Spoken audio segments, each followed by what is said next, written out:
এই তো বন্ধুরা, আমাদের কাজ এটা হলো ব্রিজ বানা হয়ে গেছে। এটার এখন মালপাতি খুলবো আমরা। এই যে ব্রিজটার মালপাতি খোলাখুলি হবে, এখন সুন্দরভাবে খোলাখুলি হবে। খুলতে খুলতে গেল জীবন শেষ, যেন আমি পারি না তোমায় বেশ। এই যে ব্রিজ, এই ব্রিজের আমরা এখন খুলবো। ওতেরই পানি কত জমা হয়ে আছে গো, কেমন করে খুলবো ব্রিজ আমরা।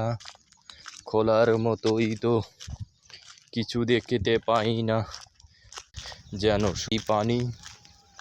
তোমাকে শুধু আমি জানি, কেমন করেই তুমি থাকবে এই জীবনে।